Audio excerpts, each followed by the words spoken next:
Loué soit Jésus-Christ, ici Théodon pour Radio Origina. Et aujourd'hui, on va poursuivre notre fameuse série, n'est-ce pas, sur intitulée La contre-révolution maçonnique.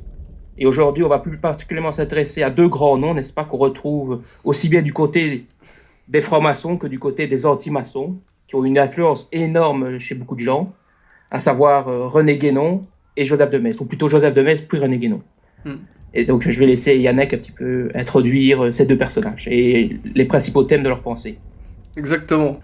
C'est vraiment deux personnages qui vont être centraux dans notre série d'émissions.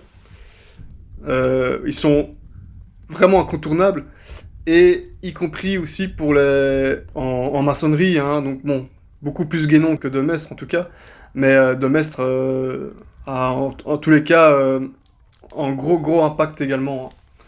Et Guénon, n'en parlons même pas, évidemment. Alors, de Maistre, beaucoup de gens connaissent au moins de nom, très certainement. Puisque c'est l'un des principaux penseurs contre-révolutionnaires. Si on vous parle de penseurs contre-révolutionnaires, c'est directement à lui que beaucoup de nos auditeurs vont penser. Et donc... Et pas seulement des auditeurs, même aussi connus même par des gens qui ne sont pas catholiques. Et quand on pense contre-révolution, en général, c'est le premier nom qui sort, c'est de Maistre. Même parmi ceux qui ont juste un peu de culture, quoi. C'est ça, exactement. Parce que d'autant plus qu'on sait tout l'important apport qu'il a donné à à cette cause. Donc, puis voilà, on le retrouve vendu sur plein de stands catholiques et tout ça. Il est incontournable, et c'est aussi à l'instar de Louis de Bonald, donc lui aussi qui est dans l'erreur traditionnaliste dont on va parler d'ailleurs. Mais je vais me concentrer sur Joseph de Maistre ici principalement, parce que Joseph de Maistre, il a une grosse particularité, c'est qu'il a été initié, ça a été un franc-maçon. Et d'ailleurs, à ce propos, on terminait un peu la seconde émission en évoquant brièvement l'abbé Baruel. Et de Maistre va beaucoup critiquer son travail à l'abbé Baruel. Alors, l'abbé Baruel et de Maistre, ils ont un point commun, c'est qu'ils ont tous les deux été initiés, sauf que Baruel, il a peut-être été que 2-3 séances, il a fait juste peut-être 2-3 séances et c'était sans plus. Voilà, mais tandis que Joseph de Maistre, lui, il a été initié pendant très longtemps, et c'était non seulement en très haut gradé en maçonnerie, mais peut-être même encore plus haut gradé qu'on imagine. Alors je vais pas aller rentrer dans ces questions-là. En tout cas, il est allé loin, c'était vraiment son univers, et il a fait tout ça avec beaucoup d'enthousiasme. Et donc je pense qu'il maîtrise, qu'il connaît très bien le sujet de la maçonnerie, il est très bien placé pour en parler. Voilà, donc il y a des choses fatalement qui lui ont déplu dans le travail de l'abbé Baruel, donc c'est justement le côté simplification et systématisation dont on parlait l'autre fois. Voilà. Maintenant, de Maistre va toutefois concéder certaines choses, notamment par la suite, au fil de sa vie, notamment le côté néfaste, donc des illuminés de Bavière, etc. Puisque voilà, ils ont eu pour mission évidemment de subvertir un peu la franc-maçonnerie, qui pour nous du point de vue catholique était déjà mauvaise à la base. Alors le seul truc... Ils ont voulu faire de la franc-maçonnerie en fait le moyen de leur utopie. En fait, ils avaient une utopie un peu pré-communiste en quelque sorte, et voilà quoi. Leur objectif c'était de se servir de la maçonnerie, je pense. Ouais. Qui d'ailleurs, contrairement, parce que Baruel a essayé de trouver plein de petits points dénominateurs communs dans toutes les différentes mouvances de l'époque, mais c'était pas vraiment les mêmes idées que la Révolution française, les Illuminés. C'était encore un projet différent. C'était pas... voilà, ils étaient encore sous un autre délire. Mais je vais pas m'attaquer à ces histoires-là, parce que sinon on aurait pour 50 heures. On va rester donc dans la question mestrienne. En fait, pour regarder les choses avec un peu de discernement, de Maistre, autant je peux le valider quand il dénonce la systématisation ultra-complotiste de la FM sur la Révolution, parce que sa application en question pose problème. Comme on l'a vu et comme on va le voir, on va continuer à le développer tout de suite de ces émissions-là. Maintenant, autant sur ce point-là, je pense que Baruel a fait une erreur d'appréciation. Maintenant, par contre, je vais donner un point à l'abbé Baruel. C'est quand il s'attaque aux origines ésotériques de la maçonnerie. Alors dommage qu'il en parle pas plus d'ailleurs, hein, ça c'est un autre débat. Mais allez, si je mets de côté l'idée qu'il mettait en avant comme quoi ce seraient les Templiers qui auraient servi d'intermédiaire dans cette transmission gnostique, hein, là il va trop loin, hein, voilà. Mais il est en fait que les maçons ont repris de vieilles doctrines ésotériques gnostisantes et tout ça. Très bien, il y a bien une gnose maçonnique, ça évidemment.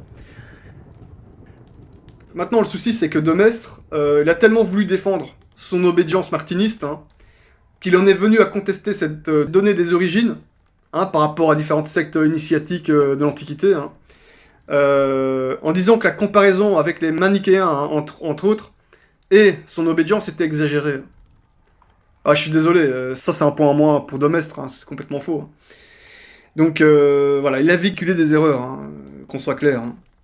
Parce que, et c'est ça aussi qui fait que son système est erroné, hein, le système catholique. Maintenant, on va poser une petite question, hein, donc, par rapport à De Maistre. Et cette question elle va faire le nœud de l'émission. Hein.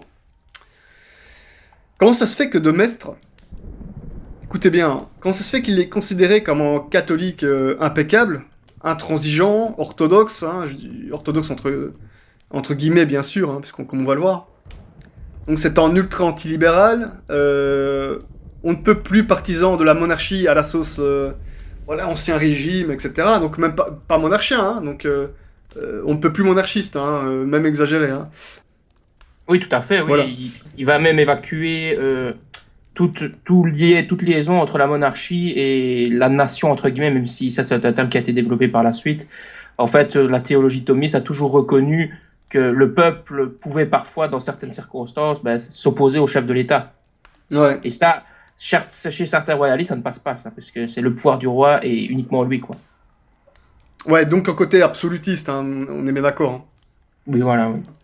Il était ultramontain, hein, donc ça c'est très bien. Donc c'est-à-dire, c'est l'inverse de Gallican. Hein. Ultramontain, c'est juste dire catholique qui obéit au pape. Hein. Voilà. Ça servait d'insulte en fait aux catholiques qui continuent à défendre la souveraineté temporelle du pape notamment. Ouais, exactement. En plus, justement, en parlant de pape, c'était un grand défenseur de l'infaillibilité pontificale. Hein. Bon voilà, il était opposé aux droits de l'homme, aux lumières, etc. C'était en plus excellent écrivain catholique à tous les niveaux. Il n'y a rien à dire. Voilà, c'est l'un des plus grands penseurs et militants de la contre-révolution.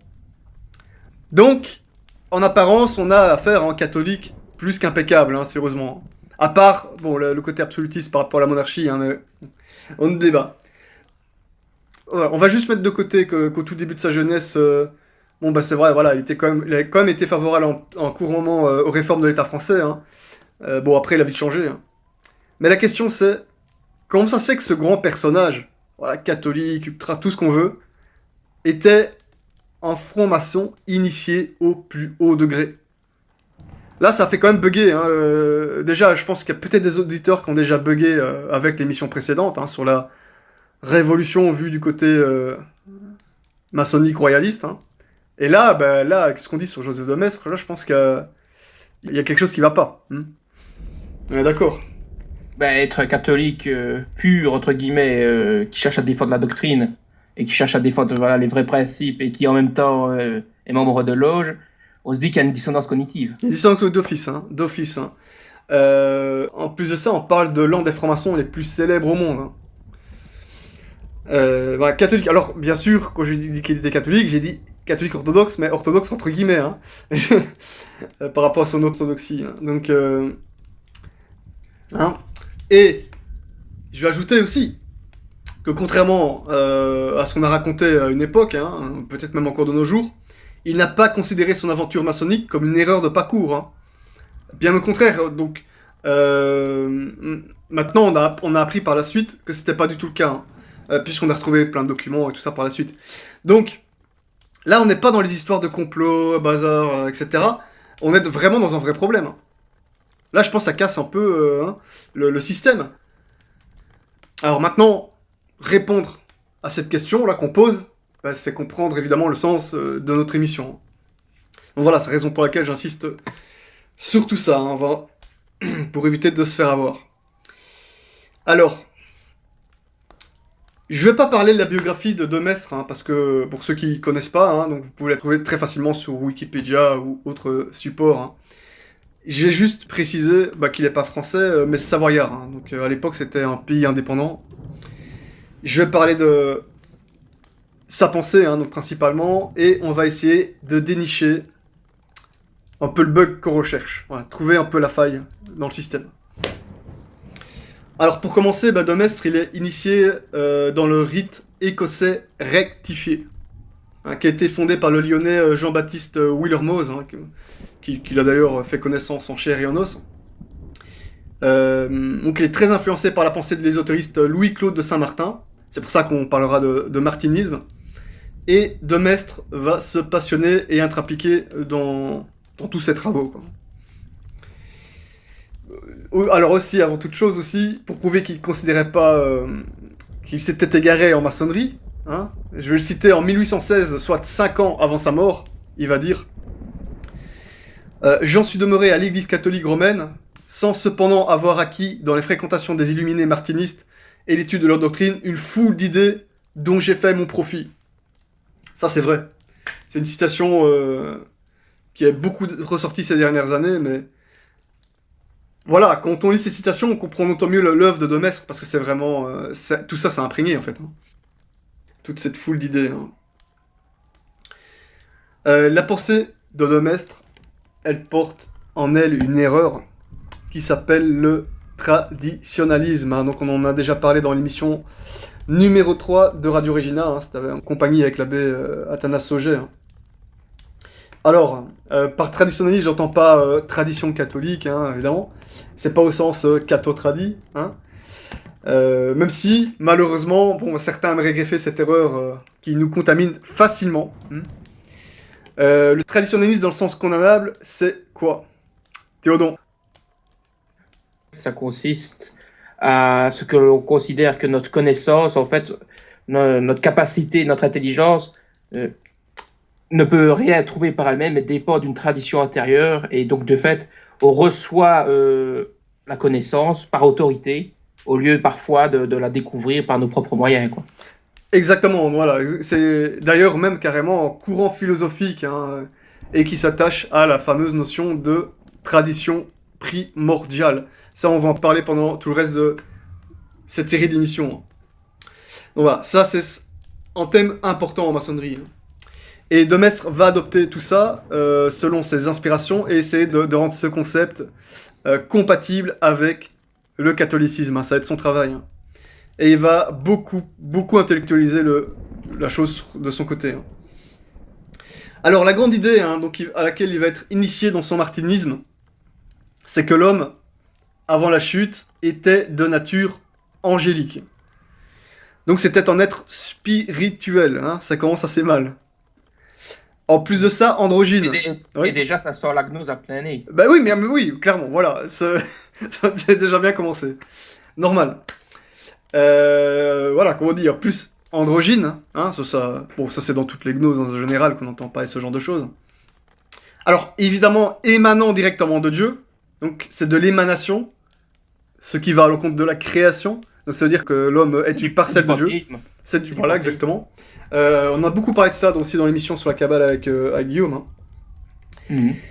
Et la mission de cet homme, donc cet Adam, a été d'aller vers les anges rebelles, qui étaient sur la terre, hein, pour les réconcilier avec Dieu. Donc, y compris Lucifer, fatalement. Hein. Et ainsi, une fois réconciliés, on retournerait à l'unité primordiale de laquelle nous émanons tous. Voilà, c'est le concept. Hein. Alors, voilà. Donc l'idée, c'est de faire revenir donc, toutes ces émanations vers la communion spirituelle, où tous les esprits sont en Dieu, et sont, du coup, une part de Dieu, en fait. Voilà. Donc il faut recoller les morceaux, hein, donc on connaît un peu ça. Et, à part ça, c'est pas hérétique. Bref. Alors le problème, hein, donc toujours cette idée, on va toujours plus loin, c'est qu'Adam, dans sa mission, va trahir Dieu, donc à son tour, et va entraîner la matière dans sa chute. Donc les hommes qu'ils ont suivis se trouvent enfermés dans la matière et sont physiquement mortels. Voilà. Donc évidemment, je précise que c'est des idées qui ont été condamnées donc par le pape Clément XII dans sa bulle In Eminti Apostolatus Specula. Et c'est lui-même, donc le pape Clément XII, comme on sait, qui a condamné la maçonnerie le premier. Donc j'imagine qu'il n'a pas dû faire ça par hasard. Voilà. Alors, la mission primordiale de l'homme dans la tête des martinistes et d'autres types d'illuminés au sens gnostique du terme, c'est donc de réconcilier l'ensemble des êtres séparés et anéantir la matière pour revenir au cœur de, entre guillemets, la divinité. Et Mestre va être en disciple de ça, et il y aura l'ouverture de loge à Chambéry, sa vie et tout ça. Alors, ça c'est pour expliquer un peu l'initiation. Je vais ici faire un petit essai de définition de la tradition primordiale. À moins que Théodon, tu saches directement le faire aussi. Bah, non, je vais quand même te le laisser, là, pour une fois. Ça va. C'est le syndrome de la personne qui connaît une définition, mais qui ne saurait pas l'expliquer sur le coup, quoi. Très bien. Alors, la tradition primordiale, ça part du postulat donc, qu'il y a à la source donc de l'univers une tradition unique, considérée comme parfaite, donc issue d'un âge d'or, et qui englobe en elle une même religiosité, un ensemble cultuel et doctrinal parfait. Et l'idée va jusqu'à dire, évidemment, que cette tradition primordiale est la source originelle d'où découlent toutes les religions. Voilà, on va voir ça un peu plus loin, évidemment, on va continuer. Mais la tradition primordiale, en gros, c'est la spiritualité parfaite. C'est là qu'on voit quand même que le démon est le sage de Dieu, puisque il y a ce qu'on pourrait appeler une tradition primordiale dans le catholicisme, à savoir la révélation qui a été accordée à Adam, puis au patriarche, puis à Moïse, et qui s'est poursuivie avec les apôtres, etc., jusqu'à maintenant. Ouais. Mais là, justement, le gros problème, c'est que c'est quelque chose de naturel, visiblement, qui ne provient pas de Dieu. Il y a cet aspect révélation qui est un peu distordu, et voilà, qui englobe tous les faux cultes et toutes les erreurs, et on aboutit à Babel, quoi, en fait. Ouais. Et ça, fatalement, c'est aussi un peu contaminé le catholicisme de Mestre, le catholicisme un petit peu dévoyé, un petit peu intoxiqué. Donc, voilà, cette idée de tradition primordiale, mais là on se rapproche évidemment de toute la conception martiniste qu'on a expliquée précédemment. Et donc on part ici de la grande idée qui est de retrouver le culte de réconciliation qu'Adam avait à célébrer en Éden avant la chute. Donc ça c'est l'idée, c'est la mission pour l'homme.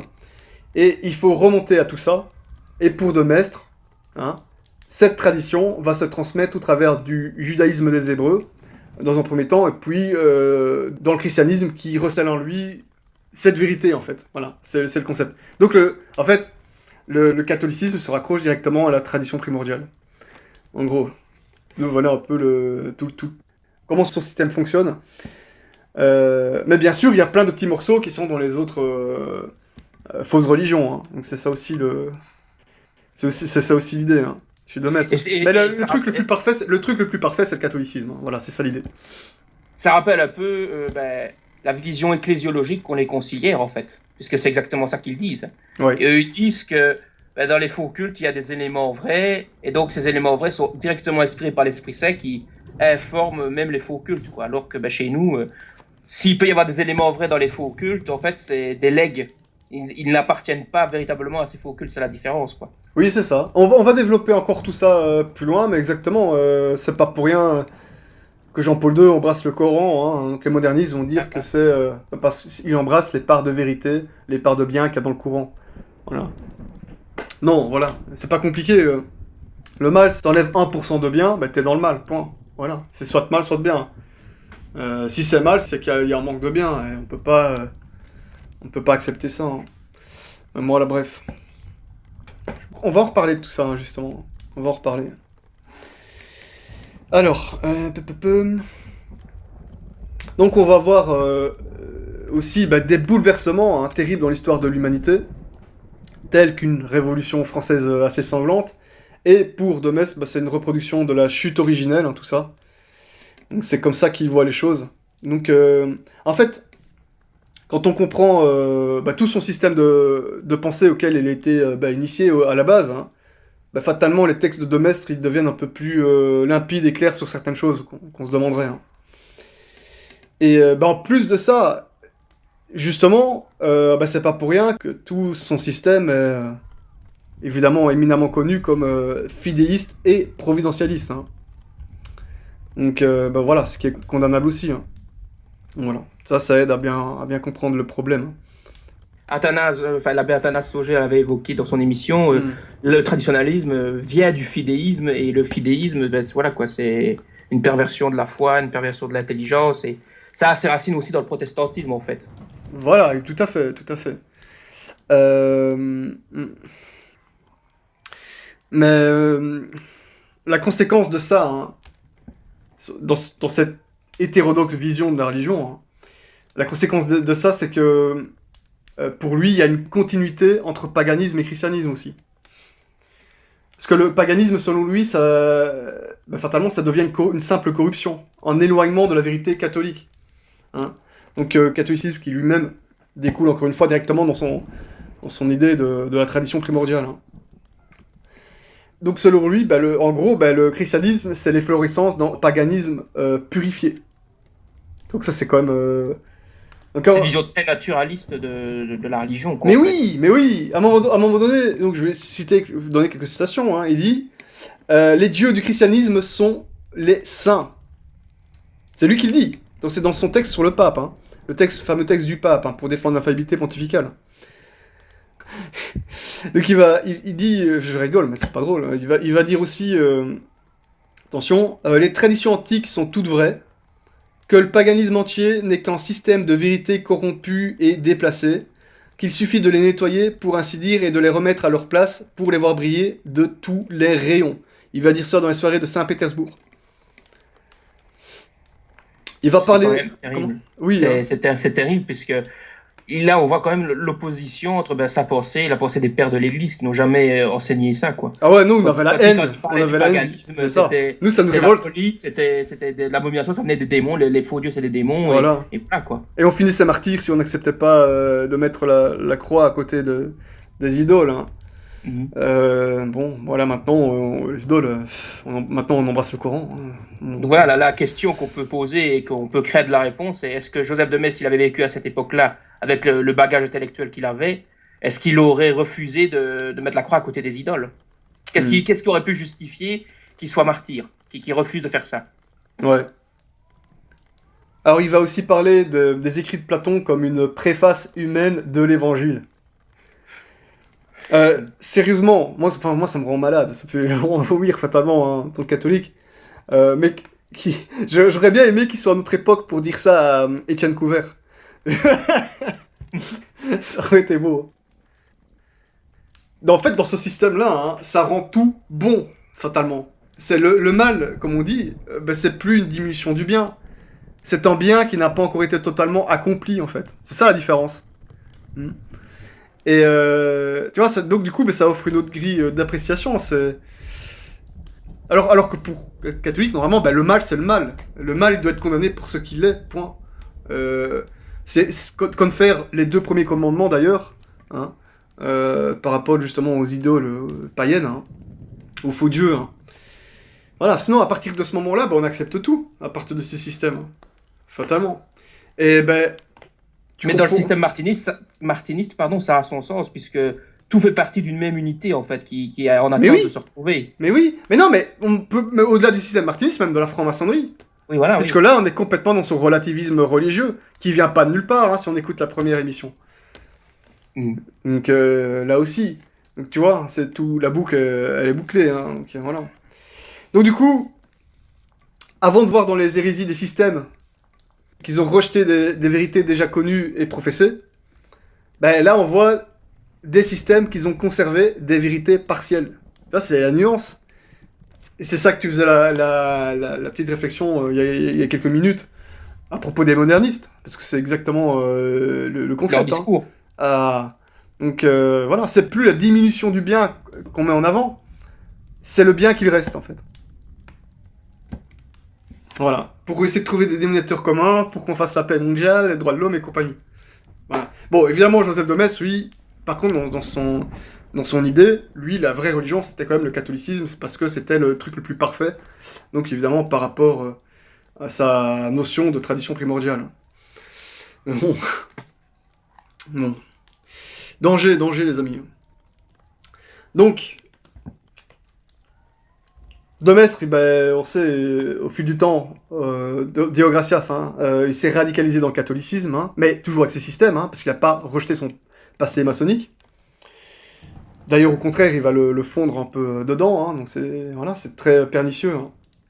Et il va dire, d'ailleurs, à la fin de sa vie, que l'illuminisme est utile en pays non catholiques, puisqu'il préserve l'homme du matérialisme de son époque, et que ça peut leur faire conserver une fibre religieuse. Donc à la limite, si la maçonnerie, on n'en aurait pas besoin dans des pays catholiques, dans des pays catholiques, c'est bien, comme ça peut peut-être les amener vers le catholicisme, juste, dans un certain sens, tu vois ce que je veux dire. C'est tout mettre sur le même niveau, en fait, puisque, oui. Mais c'est comme ça qu'il fait sa cohérence. Le catholicisme, c'est juste un degré supérieur, quoi, mais non. Il y a une différence ontologique, même fondamentale, entre le catholicisme et les faux cultes païens. C'est que le premier, il a été divinement inspiré. C'est l'Église, c'est Dieu qui se répand même sur le monde avec le Saint-Esprit, tandis que les faux cultes, c'est inspiré par le démon en fait. C'est inspiré par le démon ou par la folie humaine. Donc dans tous les cas, c'est pas comparable du tout. Ouais. Et fatalement, la maçonnerie est un petit peu moins utile dans les pays catholiques, puisque le catholicisme, dans son système, c'est la religion, la tradition primordiale. Donc pour les autres, ça peut... Voilà, c'est un peu... l'idée. Donc tout est cohérent dans son esprit. Voilà, il est traditionnaliste et fidéiste, comme l'ont été d'autres grands auteurs contre-révolutionnaires, mais qui n'ont pas été pour autant maçons, etc. Mais voilà. C'est dommage parce que sur plein de plans, il est vraiment excellent. Il a même donné de très bons fruits. Voilà, mais malheureusement, petite erreur à déceler, et qu'on a appris aussi avec le recul au fil du temps, aussi, parce que au début, on faisait pas trop attention qu'il avait été initié. C'est par la suite, en redécouvrant des correspondances, etc., qu'on s'est dit qu'il y a quand même un gros souci. Donc voilà. Ça a des conséquences, tout ça. C'est ça le problème. Il suffit d'un petit truc. Les conséquences peuvent être très graves, et ça, on va le voir pendant tout le restant de cette série d'émissions. Encore une fois, je ne peux que recommander... Je l'ai déjà fait dans une précédente émission, mais je peux que recommander les excellents ouvrages d'Etienne Couvert, parce qu'en plus, il explose aussi la pensée de Demestre, donc par rapport à tout ça. Et le livre, justement, dans lequel il s'occupe de lui, c'est La gnose contre la foi. Voilà. Petite dédicace à lui. Il m'a déjà dédicacé un bouquin, toi aussi, je crois. Dédicacé, non, mais j'ai déjà lu ses livres, oui. Non, je crois que je t'ai offert un bouquin, il avait écrit un petit mot pour toi, je crois. Ah bon? Ouais, je pense. Faudrait que je le retrouve alors, parce que je pensais même pas... Si, parce que... Non, en fait, j'avais fait des dédicacés, j'étais passé à Chiré, et j'avais fait... je lui avais acheté 2 bouquins sur place, et je lui ai demandé de faire une petite dédicace pour moi, et un autre bouquin pour toi, quoi. Ah ok, faut que je retrouve, parce que... Là, j'ai complètement oublié, désolé. Ouais. Je sais même pas lequel c'était, mais voilà. Voilà, donc... Comme ça, on a clôturé un petit peu cette contre-révolution maçonnique par rapport à cette époque révolutionnaire, en gros. Alors, avant de faire la transition sur René Guénon, écoute, pour faire un petit peu digérer les auditeurs, on va parler d'un autre sujet vite fait. Une petite présentation des différents types de loges obédience qu'il y a en France. Je vais faire les 4-5 plus grosses. Pour les Belges, c'est plus ou moins similaire, je préviens, puisque c'est le même genre d'ambiance en Belgique, au niveau de la maçonnerie. 2 petites secondes, si tu permets. Je vais bouger un petit peu.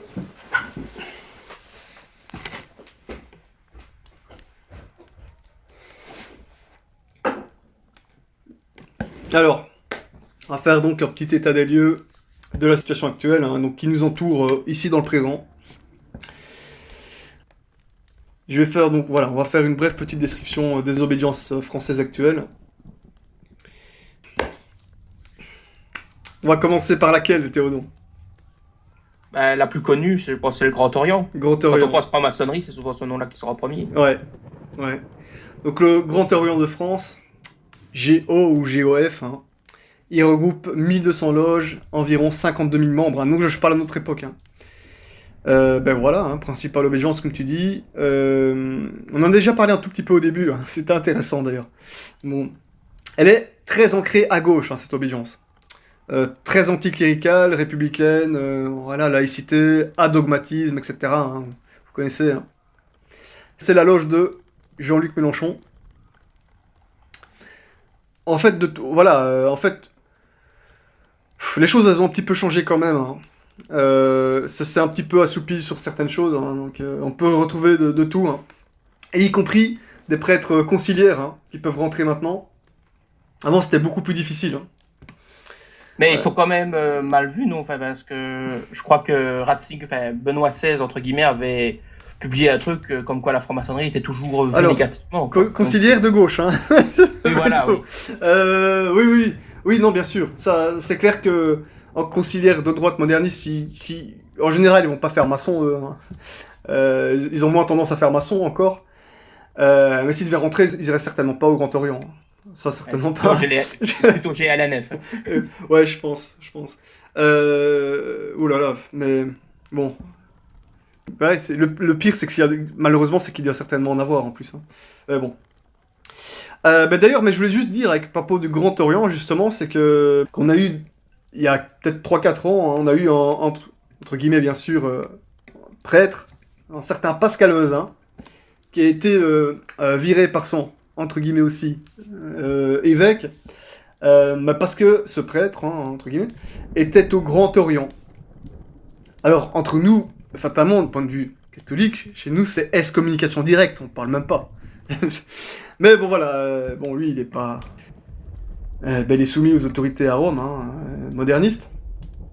Mais bon, même malgré que son évêque l'ait sanctionné, alors que c'est déjà arrivé qu'il y ait déjà eu d'autres prêtres qui sont connus pour être maçons que ces, entre guillemets, évêques les sanctionnent pas. Hein. Ça arrive aussi. Ici, il a été sanctionné quand même. Pascal Vezin, donc en plus il a fait 900 km de marche symbolique pour rencontrer François Zéro hein, et lui demander de lever sa sanction. Alors je sais pas s'il a fait jusqu'au bout, je sais pas ce qui s'est passé par la suite. Hein. Si ça tombe, je sais même pas s'il officie encore. Mais ce qui est intéressant, c'est que les francs-maçons du Grand Orient l'ont soutenu à fond. Parce qu'il était initié au Grand Orient. Hein. Alors que c'est censé être un prêtre, hein, entre guillemets. Et voilà, il paraît que quelques années plus tôt, enfin peut-être 10, 20, 30 ans, j'en sais rien, ça aurait jamais été imaginable. C'est un truc qui aurait jamais été imaginable au Grand Orient. Voilà, donc il y a deux choses. Autant on a eu notre petit Concile Vatican II qui est passé par là, hein, malheureusement. On a eu également en parallèle le Grand Orient, il commence à devenir un petit peu moins politique, puisque à force de vieillir, il racole de plus en plus large. Hein. Et ils sont toujours très politiques, évidemment, mais ça s'assoupit, quoi. On peut retrouver des gens de toutes sortes de tendances. Voilà, ça reste quand même très ancré à gauche, même s'il y a un peu d'ouverture, quoi. Donc voilà, c'est un peu le truc chez eux. Continue, on passe à une autre. Je suis à laquelle ? J'avais évoqué tout à l'heure la GLNF, la Grande Loge Nationale. Ah, moi je me réservais pour... pour la fin. Je vais commencer par les... Je pensais que tu allais lâcher la Grande Loge de France, GLF. Ah, ouais. Parce que c'est celle qui a le plus de membres juste après le GOF. Hein. Donc 780 loges, 33 000 membres. Elle est née fin du 19e. En fait, politiquement, elle est un peu plus centre-droite, en fait. Parce que là, c'est là qu'on va retrouver un peu plus de gens type UMP. Hein. Alors que pour caricaturer, Grand Orient, c'est beaucoup plus PS. Par contre, GLF, elle n'est pas spécialement très politique. Hein. Ça parle moins de politique que le Grand Orient, en tout cas. Hein. Elle a pris une voie beaucoup plus philosophique et spirituelle, très clairement. Hein. Parce qu'elle cherche à s'aligner donc sur les loges anglaises, alors que le Grand Orient, historiquement, ils s'en est éloignés. Hein. Elle travaille principalement le rite écossais, ancien et accepté. Hein. On va revenir un petit peu aussi sur l'éloignement avec cette régulation, tu vois, avec le Grand Orient. Quoi. Suivante. Tu vois, j'explique tout ça parce que comme ça, quand on parlera des de temps en temps des différents types de loges, quand on dira quand elle fréquente telle loge, etc., les gens sauront de quoi on parle. Alors, suivante, la Fédération française du droit humain, elle est née fin du XIXe siècle également. 17 000 membres, dont 2 tiers de femmes. C'est mixte. Alors eux, politiquement, c'est encore plus radical et offensif que le Grand Orient. Très politique ici. Ça parle, c'est beaucoup les droits de l'homme, la laïcité, féminisme, mixité, etc. Déjà, c'est dans le nom, le droit humain. Ça... Oui. Toi, Grand Orient, ça fait un peu, ou Grande Loge, ça fait un peu mystique, etc. La droit humain. Ouais. C'est ça. Le ton est déjà donné, quoi. Ouais. En plus, ils disposent d'un grand réseau associatif droits de l'homiste. Voilà, c'est pas trop difficile à décortiquer. Pourtant, tout ce réseau-là, c'est très très boomer. Je pense. Moi, personnellement, tout ce que je vais dire dans ce qui va suivre, entre nous, Théodon, je pense pas que ce sera l'obédience qui aura le plus facile à se rajeunir. Parce que, comme j'ai dit, l'émission précédente, c'est beaucoup de cheveux blancs. Et je pense pas que les gens de gauche de nos jours, bien politisés, etc., sont encore très friands maçonnerie, quoi. C'est parce que ça exige une discipline, en fait. Oui, pour plein de raisons, mais je pense... les temps ont changé aussi. Les temps ont changé. En plus de ça, imagine s'il y a une révolution un peu style gilet jaune. C'est quand même le plus probable s'il devait y avoir demain une révolution en France. Moi, je crois que le Grand Orient et le droit humain, peut-être dans ces conditions-là, ils vont peut-être raser un petit peu les murs.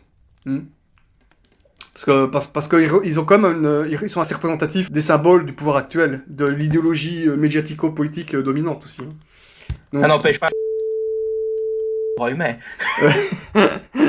Exactement. Mais on va voir tout ça, on va voir. Enfin, on va pas y aller dans l'émission prochaine. Alors on est aussi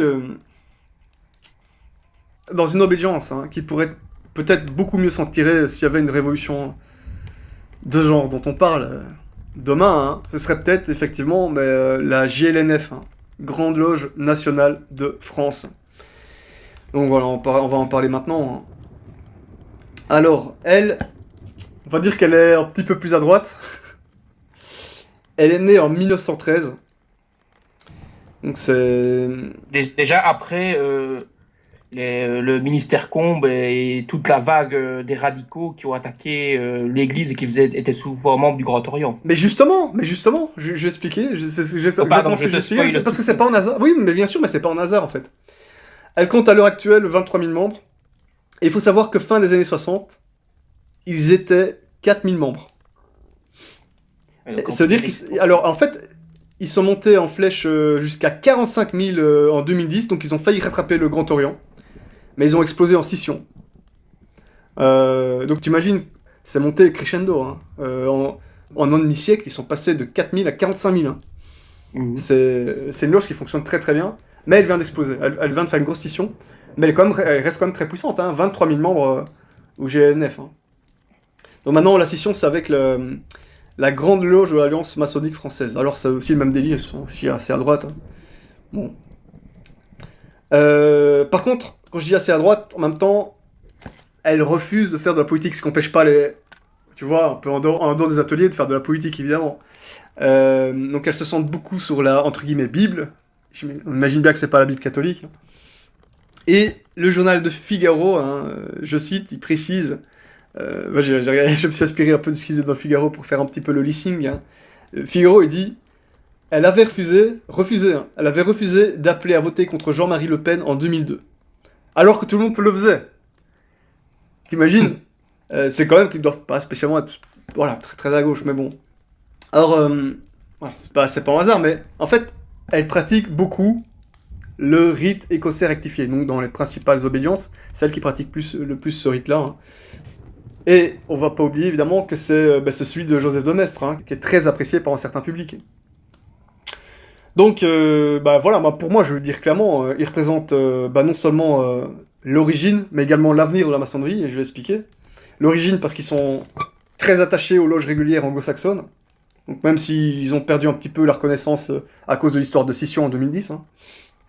Mais ils représentent aussi l'avenir pour moi parce que ils mettent beaucoup l'accent sur le spirituel, hein, évidemment pas très catholique. Mais pour moi, c'est vraiment vers ça que nos sociétés occidentales vont revenir. Je vais expliquer, hein, je vais développer. Donc je pense que, voilà, comme je te disais tout à l'heure, que la gauche actuelle, peut-être dans les autres sphères à la limite, mais ce que je veux dire, voilà, en général, l'ambiance générale, c'est plus trop le recrutement hein, en maçonnerie. Je pense que la droite a encore moyen de recruter pas mal. Mais je vais développer, hein, évidemment, pour pas vous laisser sur votre faim. Hein. Alors justement, bah, tu parlais du sujet de la Troisième République. Hein. Alors, petite historique. Bah, justement, la Troisième République, c'est l'âge d'or de la maçonnerie en France. Donc les maçons, voilà, ils se rappellent comme les Russes se rappellent de l'Empire soviétique. Tu vois ce que je veux dire? C'est leur heure de gloire en France. Ils étaient, on ne peut plus, présents et puissants en politique. Hein. Bien plus qu'évidemment de nos jours. Hein. Même s'ils le sont toujours, mais rien à voir avec la Troisième République. Hein. Donc, en plus à l'époque, bah, la Sainte Église elle était très engagée dans le combat anti-maçonnique et condamnait évidemment comme jamais la maçonnerie et la République française. Et bah, fatalement, conséquence heureuse et salutaire, les catholiques pratiquants et les royalistes vont complètement se retirer des loges, mais encore plus qu'avant. Donc voilà, il restera plus, comme on a dit, que la gauche et voilà, les anticléricaux, etc. Et donc c'est à ce moment-là que le Grand Orient va d'ailleurs supprimer de ses constitutions l'obligation de la croyance en Dieu et les références au grand architecte de l'univers. Voilà, ce qui va un peu à l'encontre évidemment des constitutions déjà hérétiques d'Anderson. Hein. Et fatalement, ça va pas plaire aux maçons, aux nombreux maçons qui sont restés un peu conservateurs. Et bon, alors ça va être un certain Ribancourt qui va ouvrir une loge pratiquant le rite écossais rectifié en 1913. Et ensuite, le projet qui va être très appuyé par les Anglais, en 1948, va prendre une proportion d'obédience qui deviendra la Grande Loge nationale française. Et ça a grossi de façon exponentielle. Et d'ailleurs, elle est très présente en Afrique aussi. C'est bien que la maçonnerie aussi en Afrique, elle est assez puissante dans les élites politiques. Hein. Alors voilà, ça c'était pour les petites précisions. Précisions qu'ils ont leur importance, puisque ça va permettre de rebondir de temps en temps sur les obédiences. Donc je vais peut-être vite rappeler hein, le petit truc, c'est Grand Orient à gauche, style PS, Grande Loge de France, centre droit, un petit peu UMP, hein. Fédération du droit humain, bien à gauche, très politique, et GLNF, voilà, droite, bonne droite, voire droite nationale. Donc ça, on va en parler, mais dans une prochaine émission. Déjà le nom, Grande Loge nationale. Ouais. Oui, alors je sais pas si c'est un rapport direct, hein, mais en tout cas, oui, il y a certaines figures qui sont dedans. Alors, donc ça c'est pour les petites précisions. Maintenant, on va passer à René Guénon, hein, parce que, évidemment, si on parle pas de lui, les auditeurs vont pas comprendre la suite. Hein. Alors, ce qui est amusant, hein, c'est que Demestre et Guénon, ils sont très célèbres en maçonnerie. Hein. Alors, surtout Guénon au niveau international. Guénon, c'est même en pilier une référence maçonnique, et dans le même temps, ils sont pas du tout de gauche, laïcarde et compagnie, hein, bien au contraire, hein, fatalement. Alors, pourquoi René Guénon est devenu incontournable, une figure incontournable en maçonnerie? C'est parce qu'il est considéré comme le grand penseur de référence de la tradition primordiale. Hein. Donc il a constitué une véritable œuvre. Hein. Donc c'est un gros développement hein, dans cette pensée-là. Il a apporté sa pierre à la maçonnerie. Il est né en 1886 et mort en 1951, donc il est à cheval sur 2 siècles. Alors je vais faire comme Demestre, hein, je vais pas faire toute sa biographie. Vous avez Wikipédia pour ça, ou autre support, hein, ou autre. Voilà, on n'a pas le temps de faire tout ça. Mais encore une fois, moi ce qui m'intéresse c'est sa pensée. Elle est fondamentale parce que elle est très cancérigène. C'est de quoi on parle. Hein. C'est de quoi on parle parce que je suis bien concerné, hein, donc, puisque je suis passé par là au début de ma conversion. Toi aussi, Théodon. Oui, tout à fait, oui. Voilà, mea culpa. Non, mais voilà, et beaucoup de jeunes, enfin de convertis, sont passés par le guénonisme, hein, sont intéressés au guénonisme. Donc, Parce qu'actuellement, on va dire à droite et à l'extrême droite, il y a les traditionalistes, les gnostiques, agissent par un soft power en mettant en référence Guénon, etc. Ce qui fait que des jeunes qui ne sont pas du tout formés, qui sont en recherche voilà, de la vérité, vont tomber là-dedans, quoi, bien souvent. ouais, on va développer tout ça, hein, beaucoup plus loin, évidemment, ça c'est aussi le thème de l'émission, hein, c'est aussi le but. Bah, on était guénoniens, hein, voilà, et d'autres collaborateurs, d'autres personnes qui ont participé aussi à Radio Regina, bah, l'ont été aussi à leur début, hein, dans leur découverte de la religion. Ils sont passés par cette case-là. Voilà, comme beaucoup de jeunes convertis, hein, sans être maçon, bien entendu. Hein, voilà, c'est comme ça. Nous, Deo Gracias, on a pu s'en extirper. Maintenant, malheureusement, bah, c'est pas le cas de tout le monde. Hmm. Donc, peut-être même que beaucoup d'auditeurs connaissent. Hein, voilà, on va expliquer tout ça parce que bah, c'est incontournable pour la suite. Hein. Alors, Guénon, hein, l'une de ses principales sources d'inspiration dans sa jeunesse, c'est le contre-révolutionnaire Joseph de Maistre, hein, ben justement. Bah lui, c'est lui qui va le faire dicter sur l'idée que les traditions partent d'un point de perfection originel. Et bien sûr, bon, c'est pas de Maistre lui-même qui a inventé ça, hein, il ne fait que reprendre des discours qu'il a entendus en maçonnerie, hein, évidemment. Et aussi une grosse idée qui va faire un gros déclic hein, chez Guénon en lisant de Maistre, c'est l'idée que la tradition, cet état de perfection originelle, bah, voilà, c'est dégradé et continue à se dégrader en plusieurs traditions. Donc, l'idée centrale, c'est qu'il y a un état de perfection avant la chute. Et alors, Guénon va dire que depuis lors, depuis cette chute, s'ensuit une très longue période de décadence, hein, qui est en train d'atteindre son apothéose avec la modernité. Hein. Ce qu'ils appellent d'ailleurs le Kali Yuga, l'âge sombre. Voilà, exactement. Ça, oui, oui, exactement, puisqu'il va être beaucoup inspiré par l'hindouisme, hein, ça on va en parler. Ça on va en parler, hein, bien sûr. Et donc, en fait, Guénon, du coup, va être à fond dans la haine de la modernité. Et le rejet de la modernité, Dieu sait qu'on entend beaucoup. Hein, par exemple, on entend des petits slogans genre révolte contre le monde moderne, blablabla, hein, tu connais. Ça vient de beaucoup de chez Guénon, hein, tout ça, évidemment. Hein. C'est central. Hein. C'est pas le titre d'un livre de Julius Evola, ça d'ailleurs, révolte contre le monde moderne. Bah oui, mais en plus, Evola qui est devenu guénonien. Hein, voilà, qui a été inspiré par Guénon, oui, bien sûr. À fond, hein, donc voilà, c'est pas du tout un hasard. Hein. Oui, c'est vrai, exactement. Donc, il y a une tendance, effectivement, hein, dans le milieu catholique politique, à substituer la critique de ce qu'on appelle la modernité à la question du péché et de la mécréance. Ah, c'est ça, hein.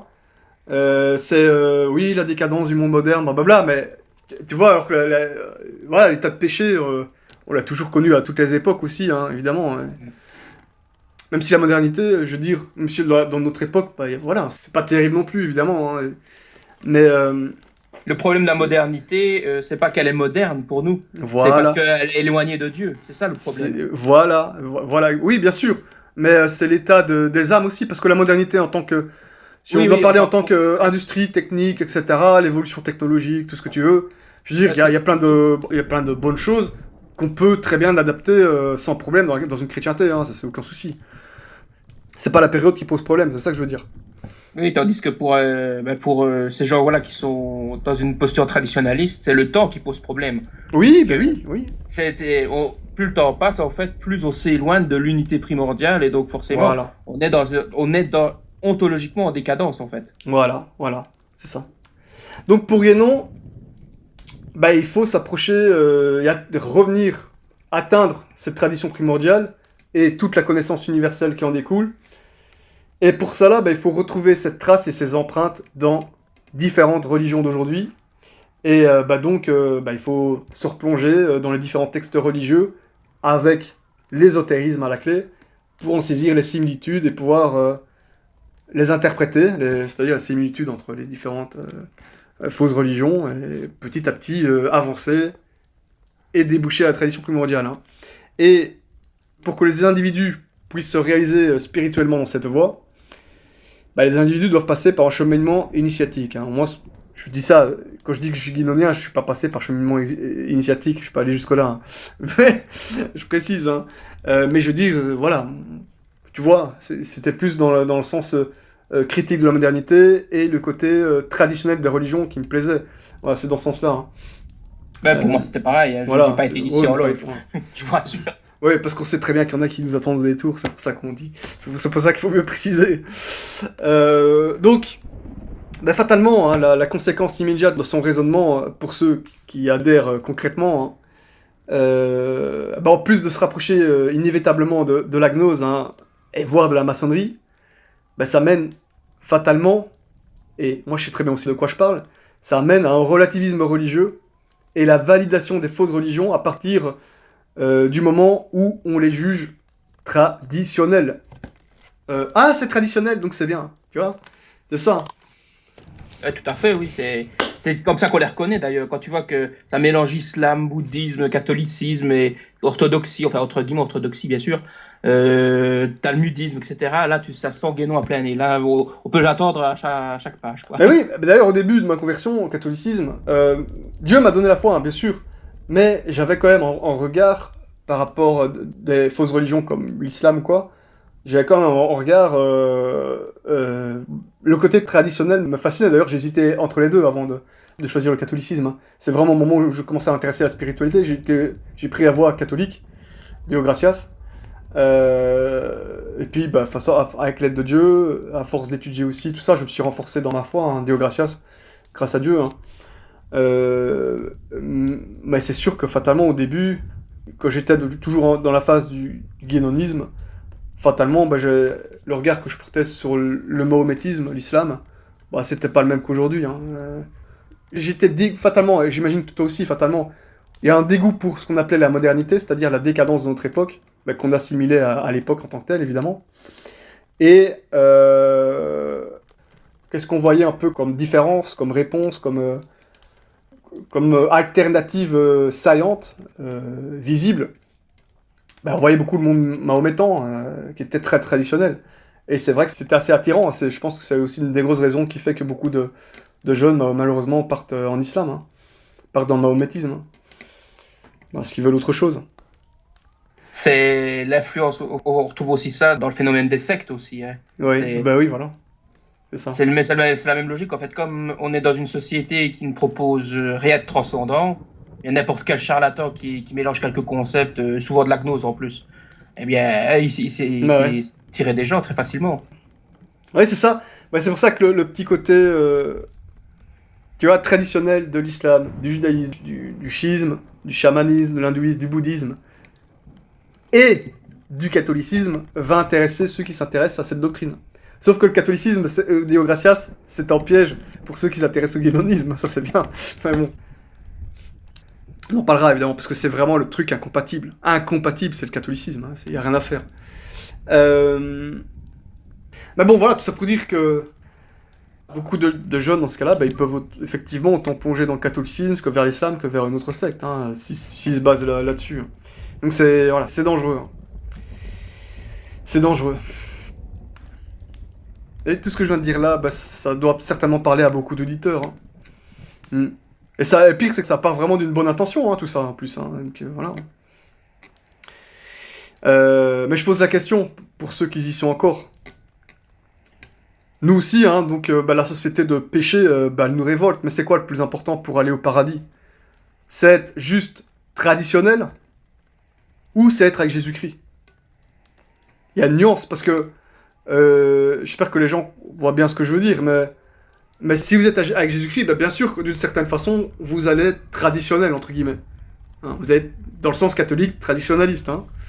Même si j'aime pas trop ce mot-là entre nous, mais moi, c'est peu importe. Mais c'est pas parce que vous allez être traditionnel que vous allez être pour autant avec Jésus-Christ. Donc c'est pas pareil, si X implique Y, c'est pas pour autant que Y va impliquer X. Donc c'est quoi le mieux? Donc voilà, ici c'est le paradis qui joue, et vous entrez pas au paradis parce que, oh, je suis traditionnel. Non, non, vous êtes traditionnel parce que vous êtes dans catholique. C'est pas pareil. Et aussi, oui, vous aimez plus qui? Vous aimez davantage Dieu ou la tradition? Voilà. Si vous aimez Dieu, ben, vous conformez à sa religion. Si vous aimez la tradition, ben, vous êtes dans le culte de l'homme, que vous le vouliez ou non, en fait. Vous êtes quelque part, vous êtes aussi un avatar de la modernité dans le sens refus de Dieu. C'est ça, hein. Exactement, exactement.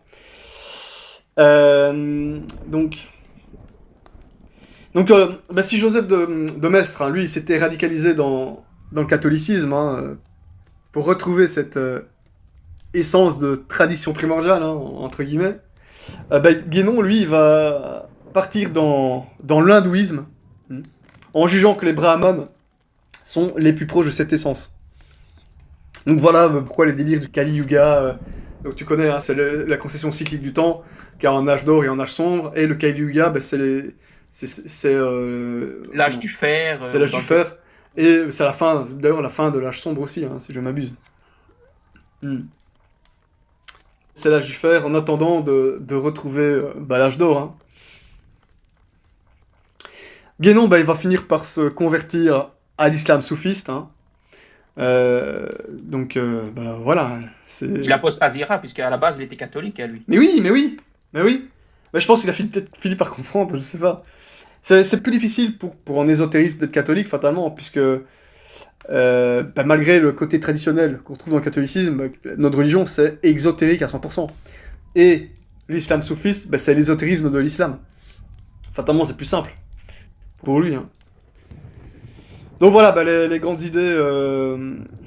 Alors c'est très résumé, hein, parce qu'on n'a pas le temps de faire ça plus. Hein. Sinon, si on devait faire toute sa pensée, ce serait pour des centaines d'heures d'émission, évidemment. Hein. Vous imaginez bien, parce que c'est lui vraiment qui a développé le concept, hein, donc de tradition primordiale. Et c'est pour ça que c'est pas pour rien une grosse référence en maçonnerie. Mais,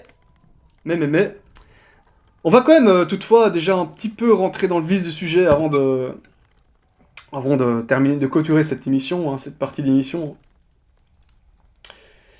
Par rapport au fait que Guénon, il a eu, donc, comme on l'a dit, une influence de premier plan sur la maçonnerie, et en même temps, malheureusement, sur le monde catholique français en tant soit peu politique.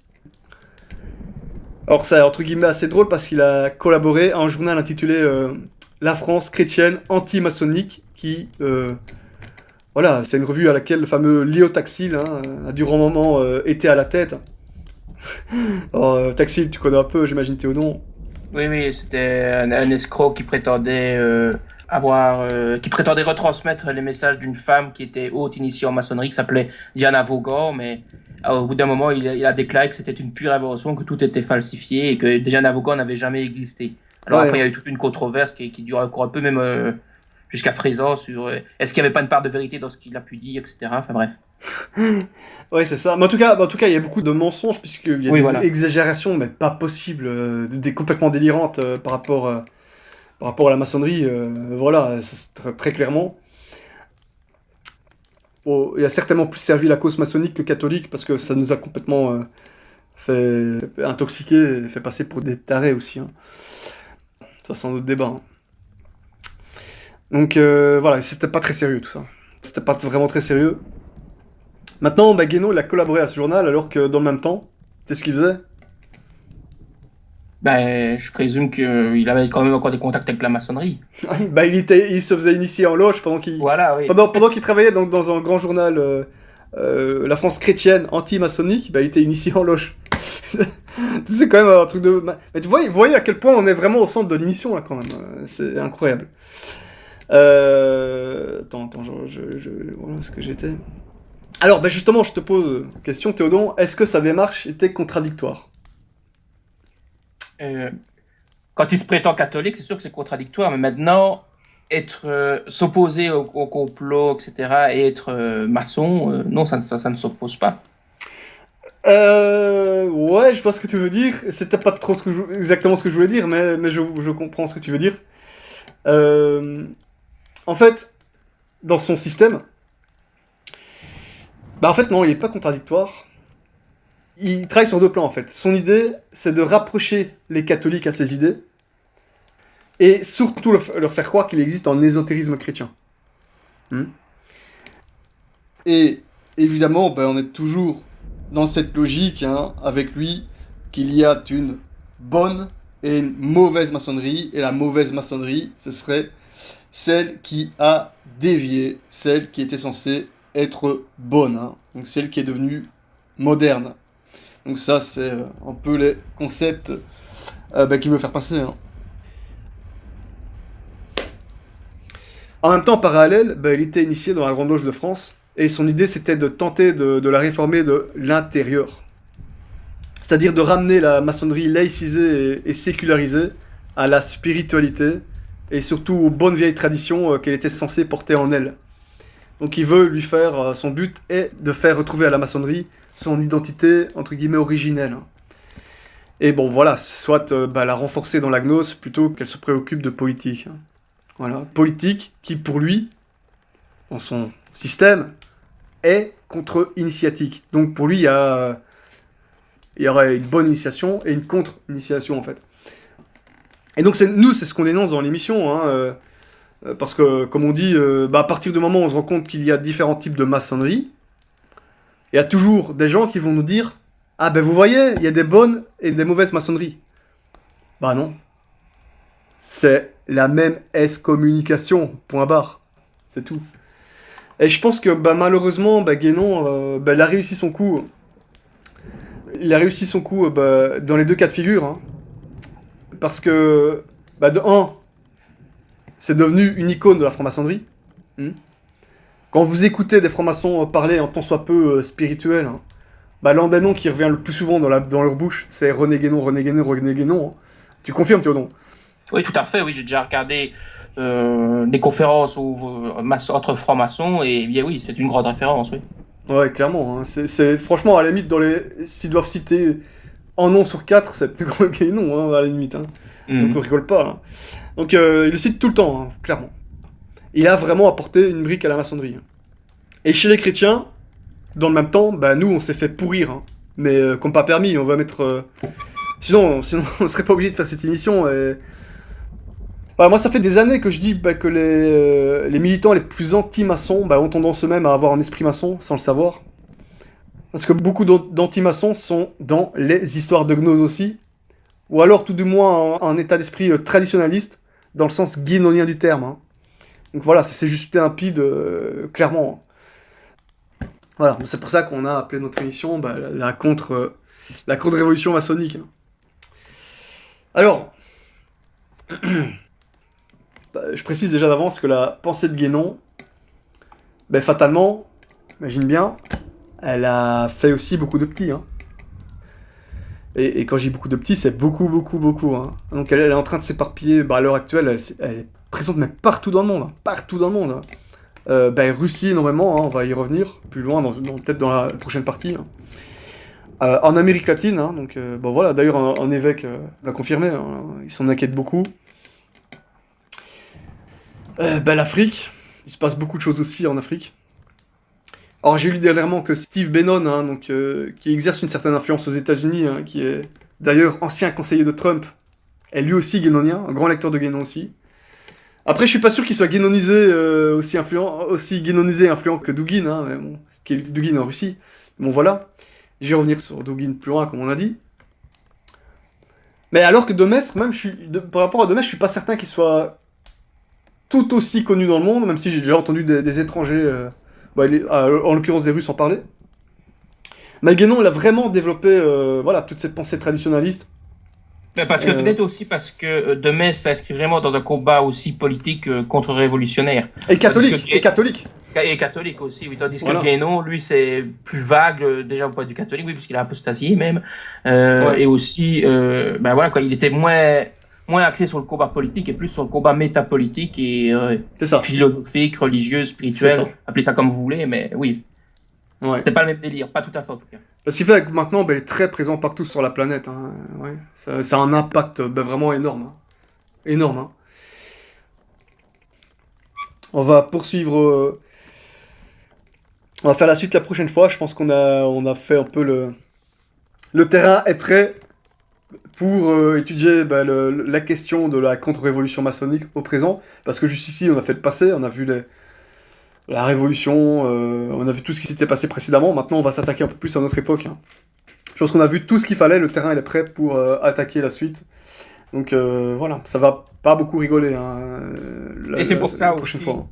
c'est pour ça aussi qu'il faut, enfin, que nos émissions doivent être suivies dans l'ordre en fait. Puisque si on commence par la fin, ben, on ne comprendra pas alors qu'est-ce qui nous a amené à dire qu'il y a tel problème aujourd'hui, quoi. En fait, c'est parce que les problèmes qu'il y a aujourd'hui, ils ont leur source bien en amont depuis déjà plusieurs siècles avec Demestre et même déjà auparavant, quoi.